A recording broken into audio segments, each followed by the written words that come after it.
Hello दोस्तों, एक बार फिर से स्वागत है आपका आज की हमारी नई वीडियो में। उम्मीद करता हूँ आप सभी ठीक होंगे। दोस्तों, आज हम इस वीडियो में बात करेंगे गुरु गोबिंद सिंह के जीवन को लेकर, जिन्होंने अपने जीवन को अपने लोगों के लिए त्याग कर दिया। गुरु गोबिंद सिंह एक ऐसे गुरु थे जो सिखों के 10वें गुरु के रूप में देखे गए हैं। इसके अलावा वह एक दार्शनिक, कवि और महान योद्धा थे। गोविंद राय के रूप में जन्मे वे 9वें सिख गुरु तेग बहादुर के बाद 10वें सिख गुरु के रूप में उभरे।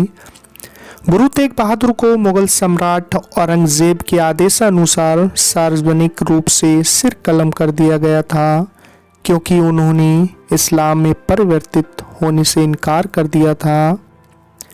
इस अत्याचार के खिलाफ गुरु गोबिंद सिंह ने खालसा नामक सिख योद्धा समुदाय की स्थापना की, जिसे सिख धर्म के इतिहास में एक महत्वपूर्ण घटना के रूप में चिन्हित किया।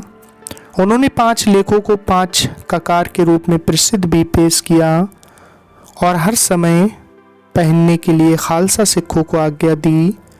गुरु के अन्य योगदानों में सिख धर्म पर महत्वपूर्ण ग्रंथ लिखना और सिखों के शाश्वत जीवित गुरु के रूप में गुरु ग्रंथ साहिब, सिख धर्म के धार्मिक ग्रंथ को धारण करना शामिल है।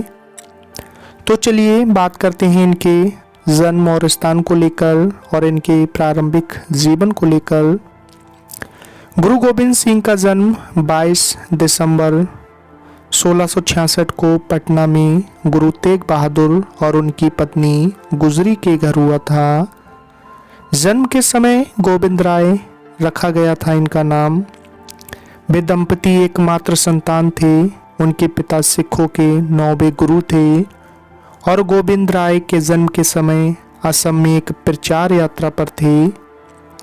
उनके पिता अक्सर दौरा करते थे, इसलिए उन्होंने स्थानीय राजा के संरक्षण में अपने परिवार को छोड़ दिया। 1670 में तेग बहादुर चकमान की आनंदपुर गए और अपने परिवार से उन्हें मिलाने का आह्वान किया। 1671 में गोविंद राय ने अपने परिवार के साथ दानापुर से यात्रा की और यात्रा पर ही अपनी बुनियादी शिक्षा प्राप्त करना शुरू कर दिया। उन्होंने फारसी, संस्कृत और मार्शल कौशल सीखा। वह और उनकी मां आखिरकार 1672 में आनंदपुर में अपने पिता के साथ जुड़ गए, जहां उनकी शिक्षा जारी रही। 1675 की शुरुआत में कश्मीरी हिंदुओं का एक समूह, जो मुगलों द्वारा तलवार की नोक पर जबरन इस्लाम में परिवर्तित किया जा रहा था, हताशा में आनंदपुर आया और गुरु तेग बहादुर का हस्तक्षेप मांगा। हिंदुओं की दुर्दशा का पता चलने पर गुरु तेग बहादुर राजधानी दिल्ली चले गए। जाने से पहले उन्होंने अपने 9 साल के बेटे गोविंद राय को सिखों का उत्तराधिकारी और 10वां गुरु नियुक्त किया। गुरु तेग बहादुर को मुगल अधिकारियों ने गिरफ्तार कर लिया था। उन्हें इस्लाम में परिवर्तित होने के लिए कहा गया था और उनके मना करने पर उन पर अत्याचार किए गए। गुरु, जिन्होंने परिवर्तित होने के बजाय सभी यातनाओं का सामना करना चुना था, तब उन्हें पारंपरिक रूप से मार दिया गया।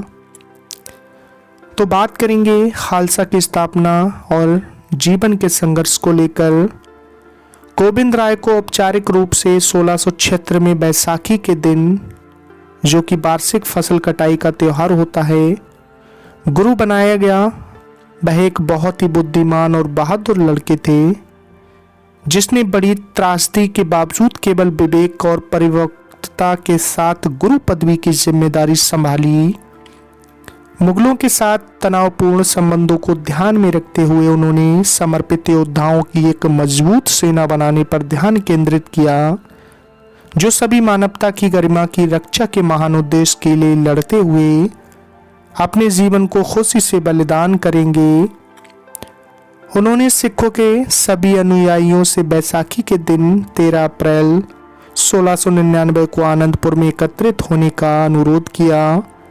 मंडली में उन्होंने पानी और पातसा, जो कि पंजाबी मिठास का मिश्रण बनाया गया, और इस मीठे पानी को अमृत कहा। उन्होंने तब स्वयं सेवकों के लिए कहा, जो गुरु के लिए अपने जीवन का बलिदान करने के लिए तैयार है। वह खालसा से जुड़े 5 लोगों ने स्वेच्छा से खालसा को अपनाया और गोविंद राय से इन 5 आदमियों को अमृत दिलाया और उन्हें अंतिम नाम सिख दिया। उन्होंने स्वयं अमृत भी लिया और गोविंद सिंह नाम अपनाते हुए एक बपतिस्मा प्राप्त सिख बन गए। कई अन्य पुरुषों और महिलाओं को भी सिख धर्म में दीक्षा दी गई।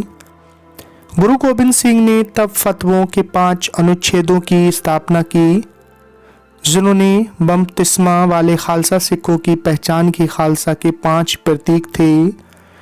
केस, जिसे सभी गुरु और ऋषि मुनि धारण करते आए थे। कंगा, एक लकड़ी की कंगी। कारा, एक धातु का कंगन। कचेरा, कपास का कच्छा स्फूर्ति के लिए। और कृपाण, एक कटी हुई घुमावदार तलवार। खालसा आदेश की स्थापना के बाद गुरु गोविंद सिंह और उनके सिख योद्धाओं ने मुगल सेनाओं के खिलाफ कई बड़ी लड़ाइयाँ लड़ी। भानगनी की लड़ाई, बदायूं की लड़ाई, गुलेर की लड़ाई, निर्मोहगढ़ की लड़ाई, बसोली की लड़ाई, आनंदपुर की लड़ाई और मुक्तसर की लड़ाई उन लड़ाइयों में से थी। गुरु के 2 बड़े बेटों सहित कई बहादुर सिख सैनिकों ने लड़ाई में अपनी जान गंवा दी। उनके छोटे बेटों को मुगल सेनाओं ने पकड़ लिया और उन्हें इस्लाम में परिवर्तित होने के लिए मजबूर किया। युवा लड़कों ने इनकार कर दिया और एक दीवार के अंदर जिंदा चुनवाकर उनकी हत्या कर दी गई। गुरु गोविंद सिंह ने अपने बेटों के दुखद नुकसान के बावजूद बहादुरी से लड़ाई जारी रखी। जब तक मुगल बादशाह औरंगजेब ने शासन किया, तब तक सिखों और मुगलों के बीच लड़ाई जारी रही। 1707 में औरंगजेब की मृत्यु हो गई और उनका बेटा बहादुर शाह सम्राट बन गया। बहादुर शाह गुरु गोविंद सिंह का सम्मान करते थे और उनके प्रवचनों में शामिल होते थे। हालांकि सरहिंद के नवाब वजीर खान को सम्राट और गुरु के बीच दोस्ताना संबंध पसंद नहीं थे और उन्होंने गुरु गोविंद सिंह की हत्या की योजना तैयार की। तो दोस्तों, बात करेंगे गुरु गोविंद सिंह के प्रमुख कार्य को लेकर। गुरु गोविंद सिंह ने सिख समाज में सभी कार्यकारी, सैन्य और नागरिक प्राधिकरण के लिए जिम्मेदार सभी आरंभ किए गए सिखों के सामूहिक निकाय खालसा की स्थापना की, जो सिखों को उनकी धार्मिक पहचान देता है।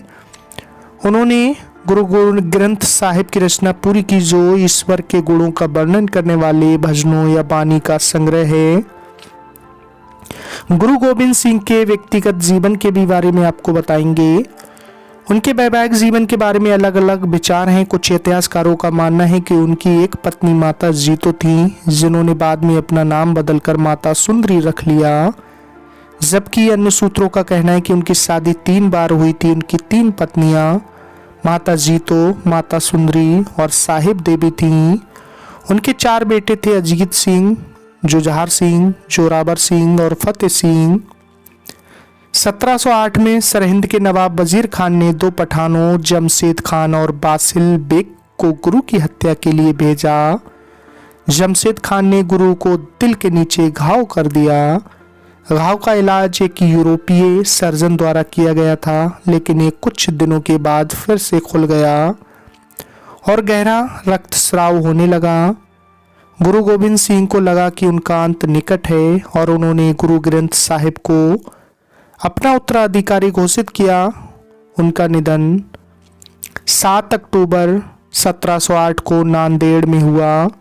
तो दोस्तों, ये थी गुरु गोविंद सिंह के जीवन से जुड़ी कुछ खास जानकारी आपको कैसी लगी कमेंट्स बॉक्स में ज़रूर बताएं। मिलते हैं दोस्तों फिर अगली वीडियो में एक नई जानकारी के साथ। आपने अपना कीमती वक्त दिया, तब तक के लिए धन्यवाद।